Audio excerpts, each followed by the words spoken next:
Selamat pagi, salam sejahtera bagi kita sekalian. Di saat ini kita berjumpa lagi dalam Renungan Harian Toraya, edisi Sabtu 28 Mei 2022. Sebelum kita memulai aktivitas kita hari ini, mari kita bersekutu mendengarkan firman-Nya. Kita berdoa.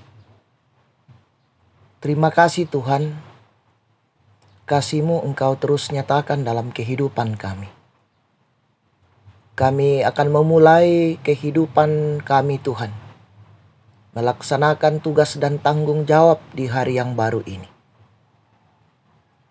Kami berseru kepadamu, bersekutu, mendengarkan firman-Mu.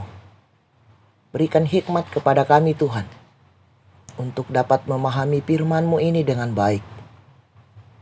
Dan bersabdalah kepada kami siap mendengarkan firman-Mu. Di dalam nama Yesus Kristus, itulah Tuhan dan Juru Selamat kami yang hidup. Amin. Bacaan firman Tuhan pada saat ini dari kitab Keluaran pasal 33 ayat 11 sampai dengan 23. Yang saya akan bacakan pada ayatnya yang ke-11. Dan Tuhan berbicara kepada Musa dengan berhadapan muka seperti seorang berbicara kepada temannya. Kemudian kembalilah ia ke perkemahan, tetapi abdinya Yosua bin Nun, seorang yang masih muda, tidaklah meninggalkan kemah itu. Amin. Dari bacaan firman Tuhan, Keluaran pasal 33 ayat 11 sampai dengan 23, diberi tema hubungan yang akrab dengan Tuhan. Seorang anak memiliki hubungan yang sangat dekat dengan ayahnya. Baginya, sang ayah sudah seperti sahabat yang selalu setia mendengarkan curhatan dan keluh kesahnya. Hubungan mereka sangat akrab sehingga sang anak sangat sulit jauh dari ayahnya. Demikian pula sang ayah yang selalu melindungi anaknya itu. Hubungan akrab ini membuat mereka saling percaya. Nah, saudara-saudara yang sama-sama dikasih oleh Tuhan, hubungan yang demikian diharapkan pula oleh Allah. Namun hubungan akrab itu tidak bisa terjadi jika hanya dari pihak Allah saja. Sedangkan orang Israel justru jauh dari Tuhan. Hal itu membuat Allah ingin menghukum mereka, apalagi setelah mereka membuat patung lembu emas untuk mereka sembah. Namun kemudian Tuhan mengampuni mereka dan memerintahkan mereka mempersembahkan perhiasan mereka untuk pembangunan kemah suci. Suatu kali Musa dan Yosua masuk ke kemah pertemuan hendak bertemu Tuhan.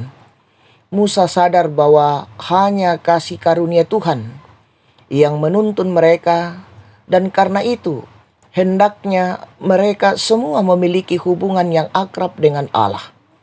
Bahkan Musa kemudian meminta tanda kemuliaan Tuhan sebagai bukti kasih-Nya ada pada dirinya dan umat-Nya. Dan dalam kasih Tuhan mengabulkan doa Musa. Hal tersebut menjadi tanda dan bukti bagi umat Israel untuk menyembah Tuhan dan memelihara hubungan yang akrab dengan Tuhan. Nah, saudara-saudara yang sama-sama dikasih oleh Tuhan, hal tersebut juga semakin meyakinkan kita bahwa Tuhanlah yang telah menuntun perjalanan hidup kita dalam suka dan duka. Dia jugalah yang akan terus menuntun perjalanan kita baik hari ini, esok, lusa, dan seterusnya. Karena itu sepatutnya lah kita menyadarkan hidup sepenuhnya kepada Tuhan dan terus memelihara hubungan yang akrab dengan Tuhan. Terpuji nama Tuhan. Amin. Mari kita berdoa. Terima kasih Tuhan, sejenak Engkau menganugerahkan waktu yang begitu indah bagi kami untuk mendengarkan firman-Mu. Dan biarlah firman ini Tuhan menjadi penuntun kami dalam mengangkat tugas dan tanggung jawab kami menjalani hidup karunia Tuhan pada saat ini. Allah Bapa dalam sorga, kami menyerahkan seluruh kehidupan kami Tuhan ke dalam tangan pengasihan-Mu. Engkau bersama dengan kami. Engkau memberkati kami Tuhan. Engkau menuntun kami sehingga kehidupan ini kami jalani dalam kebenaran firman-Mu. Berkati saudara-saudara kami yang bergumul Tuhan dalam kondisi kesehatannya. Engkau terus hadir menyatakan kuasa-Mu sehingga mereka dapat keluar dari setiap pergumulan yang mereka alami. Allah Bapa di dalam sorga, kami menyerahkan hidup kami ke dalam tangan pengasihan-Mu Tuhan. Ampunkan salah dan dosa kami. Sempurnakan doa kami yang kami bawa di dalam anak-Mu Yesus Kristus. Itulah Tuhan dan Juru Selamat kami yang hidup. Amin. Selamat menjalani hidup ini.